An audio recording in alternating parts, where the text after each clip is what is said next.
We're here in the British Open week. We're talking links golf. You've played your fair share. You spent summers over there in Scotland. You know what links golf requires, right?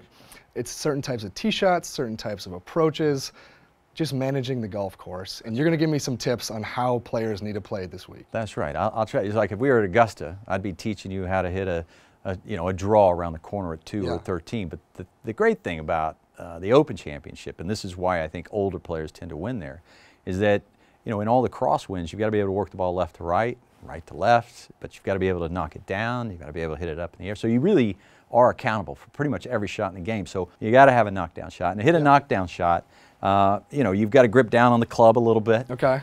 Just a little bit, about 3/4. So this is normal. That's normal. We're going. So you're going to grip down, right there. That's right perfect. Here. Boom, okay. Boom. You nailed it, right? Okay. And then because you're going to try to hit it low, you want to move the ball back in your stance a little bit. That means further towards your right foot, right? And because you're moving it back in your stance, right? This is where it gets crazy. Yeah. You're hitting. You want to hit down on it. Yeah. Because you've moved it back, you're going to hit down on it. But because you're hitting down on it, the club's going to be going to the right now. Okay. So that means you got to move. You got to open your stance. Open a little bit. Right. There you go. Slightly. So if you move the ball back, you got to open your stance simultaneously. Okay. And now you're all good to go. And you just put on a normal swing? And now what you do, on these low shots is basically you're finishing to a point that's kind of like right here. You're going shoulder to shoulder on these low shots. It's not a full swing. It's not a full swing at all. And what's important is when you're hitting these low shots is that you don't have a lot of flip. You're trying to think Jordan Spieth. You know how Jordan Spieth does this? Yeah. So that's a huge key for hitting these sort of hold-off shots. Nick Faldo talks about it in our broadcasts all the time, how he's got these he'll have a wraparound finish, but he'll have these hold-off finishes. So that's it. So shoulder to shoulder, make the setups. You move the ball back in the stance. We're going to go a little bit down on the grip. There you go. A little bit back in the stance. Right. Open it up a little bit. Now and then you're shoulder thinking to shoulder. Definitely not full back, just shoulder to shoulder. Now, okay. but when you go through, think about having that. Your left elbow is going to sort of move this way. We call it chicken wing in golf. All right, well, we'll give it my best. Let me see what you got. Let's see these knockdown 3-woods. That was low, okay? That was really low. That was barely got over the tape, but yes.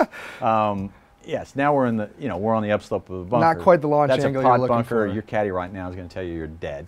But listen, that was low. That was the right idea. Give me one. I want to hit one. All right, just for crying with out loud. the suit and everything. Jacket. Give me one. I'm going to hit a big high cut for you. I can do this. All right. Still got it. I'm not going to hit anything, am I? I think I can hit a big high cut. Right? Here we go. So move it up in my stance. Right? Now it's up there. Now, I'm going to take the club back a little bit like that. All right? And here we go. I think I hold it.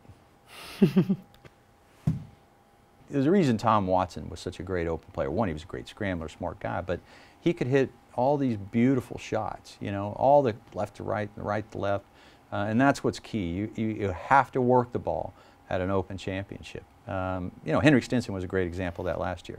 He's the best ball striker on tour. Typically, those guys are going to do well in bad conditions, and he and Phil Mickelson. In record-breaking fashion. It was awesome to watch. Yeah, it definitely was.